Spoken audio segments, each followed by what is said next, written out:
Hi friends, I'm Ashley. Welcome to Darling Cottage Diary. If you missed last week's episode where I created this interactive wardrobe page, I will link that in the description box below, and I will also link my Ephemera Club Patreon community as well as my handmade art shop, both of which sponsor this channel and all of these videos for you. If you're interested, you can look through those. But this week I wanted to expand upon the Narnia universe. If you don't know what that is, there's a series of books called The Chronicles of Narnia by C.S. Lewis. They were written in the late 40s, early 50s, and of course continued on. It took him a little while to write the books, but the most famous one starts with The Lion, the Witch, and the Wardrobe. It's not chronologically the first book in the series. Chronologically, that would be The Magician's Nephew, but this is usually the book that people know the most about. It's the most popular of the books, and it's been made into several adaptations visually, so in film, as well as the play. I think is also the most popular. But with this wardrobe interface, I wanted to create a scene into which we could go through the wardrobe together and see a scene from Narnia. Now, this particular book has a whole lot of scenes. There are battle scenes, there are, like, the landscape changes incredibly because we go from this very dark, quiet, wintry, 100-year-long winter at the beginning of the book to this wonderful kind of spring-summer season that brings about, like a new age of bountiful plenty for the inhabitants of this world. And my favorite scenes in this book are the particularly quieter scenes and also the colder scenes. And maybe that's because winter is my favorite season. If you've been on the channel before, I have lamented about living in a very hot climate myself. So winter is actually a reprieve for us. I think people who live in very cold climates feel the same about summer. It's just a break from kind of the oppressive, massive temperature, like the very intense temperature we're used to. And I also love the holidays, and I also love the quiet, the longer nights, the lower expectations of once the holidays are over, of like going to go out and do things. The levels of sunlight tend to be, we have fewer hours of it, but they're also not as intense. I don't know if it's because I'm an introvert or what it is, but I love the winter. And because I live in a warmer climate, I can also still work in my garden in some ways, as long as we don't have any hard freezes. I typically have a more successful garden season as well, which makes me happy because most of the bugs, at least, don't eat everything. But moving on to the story, some of my favorite scenes are in the quieter, colder. Usually there's only one or two people or characters in the scene. Those are my favorite in this book.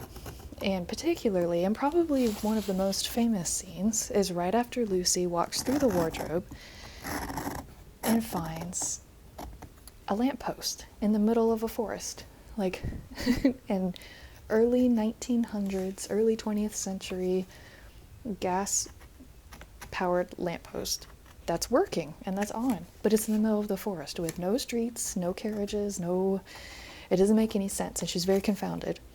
And as she is staring at this lamppost trying to understand what just happened to her, this character named Mr. Tumnus is carrying a bunch of parcels and a little umbrella to shield him from the snow, and they start their interaction, and it's the first character we meet in Narnia. There are very few humanoid type characters. There are no humans other than the four children, but there are all these kind of sentient speaking animals. But there are a couple of fantasy creatures that are human-animal hybrid, and he's one of them. So a fawn is half human, half goat, and there are centaurs and a couple of other ones that can be kind of relatable in the fantasy realm to humans. But they have a very sweet interaction. He asks her to have tea with him, just trying to be hospitable, and they have this very sweet conversation, and the description of his little home is so cozy and quaint, and there's a fire crackling, and he's playing a little lute, and it's very sweet and very warm and cozy. And then the action kind of gets going after that. And then we have some drama and pressing matters, and then we have another scene at the home of the Beavers, and it's this husband and wife couple, and they have another very cozy home. Can you tell there's a theme in my favorite places of the book? So even in the Queen's, the White Witch's castle, the Queen White Witch's castle, which is very cold and dark and scary, I also really liked those scenes because of the descriptions of the intricacies, and even though she is scary and not scary, but she's the antagonist. We'll say that she's the villain of the story, right? For multiple reasons, selfishness probably being peak among them. Selfishness, very overtly vengeful, etc., etc. She's still a woman who likes pretty things, and so I always liked reading about her castle as well. So in a lot of these scenes, there are only one or two people interacting, and I like those more intimate interactions because you get to know the characters in a more personal way, and it's not so much what they're projecting out to the world, but who they really are. And that's a theme that I kind of like in a lot of books I read, actually. So I assume the author is good when there's a slight difference in between who they are with one or two people they're talking to versus if they're making a speech or they're around a large cohort of characters.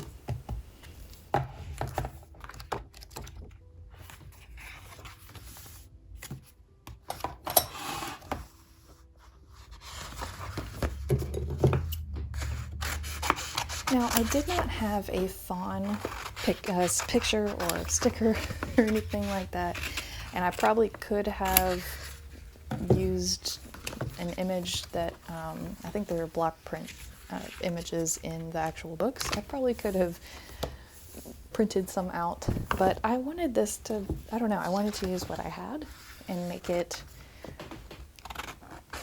rhyme with the story, but not necessarily depict the story exactly. That's what's so fun to me about collage, is getting the feeling of whatever we are reading in a visual sense, but it could also be something else. Like, it's not exactly there. It could fit other stories, or it could fit other situations, and I like that.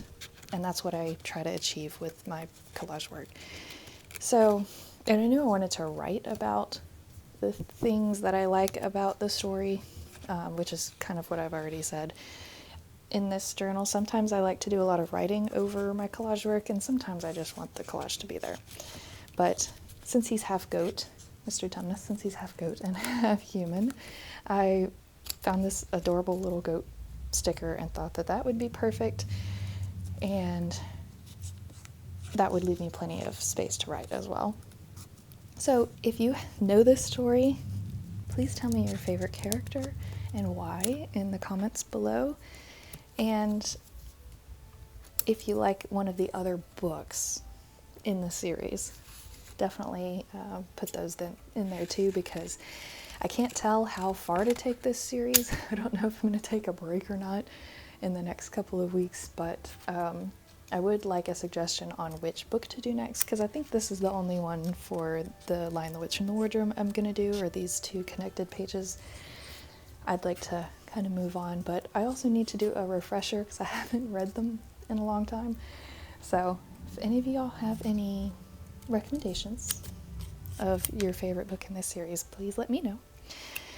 Now, this was just so perfect for Lucy because she looks very inquisitive, and the direction she is looking, and then the goat has, you know, a little parcel or whatever he's got in his mouth, and his, I don't know if you can see it on the screen, but his pupils are looking backward. So it almost looks like he's carrying these things, he's trying to talk to her and looking at her, and she's trying to talk to him and see what's going on. So I feel like these stickers were very meant to be.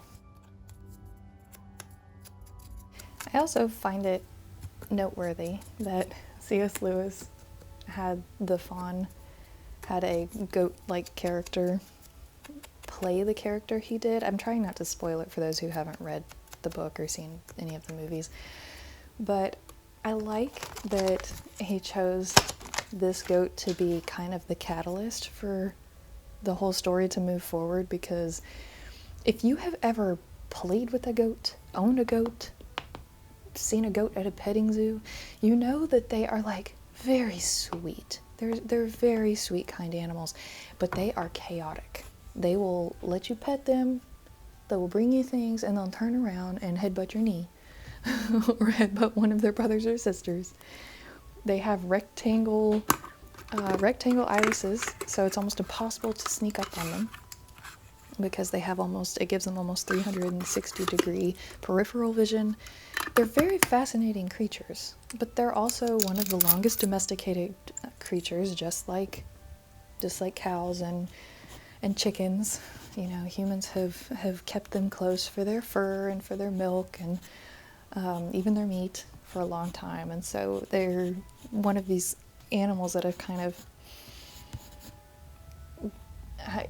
of evolved along with us, and I guess we've selectively bred them to be a certain way for us, but there's still a great sense of wildness within them.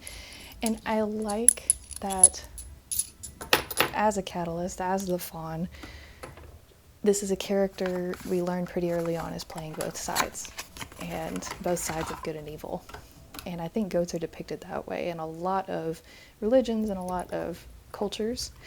And so I like that he continued that part of these animals in this story, but he gave it the fantasy twist of it being a fawn. So Mr. Tumnus is one of my top 3 favorite characters. I love Lucy, I love Mr. Tumnus, I love the witch, but I love all the characters for various reasons. Like I could go down through all of them and say why. But I think anybody who loves literature is the same way, of I appreciate their point in the story, not so much of like, oh, I just there are a couple of characters that I detest in all kinds of stories, but this one in particular, it's hard to not like any of them. Anyway, for the rest of the video, I'll go ahead and be quiet. There'll be lots of writing sounds with a fountain pen. I know a lot of people enjoy that. It helps them relax and fall asleep sometimes, or just, I don't know, it's a very regulating sound. I love listening to it. That's one way that it helps me wake up in the morning. I wake up and write a little bit in my journal, and it helps set my mind up and my mood up for the day. So if you haven't tried that, I would recommend it. Just anything that comes to mind first thing in the morning. Anyway, thank you for being here. I hope you found this cozy and inspiring, and I post every weekend. So I will see you next week. Have a great week, friends. Bye.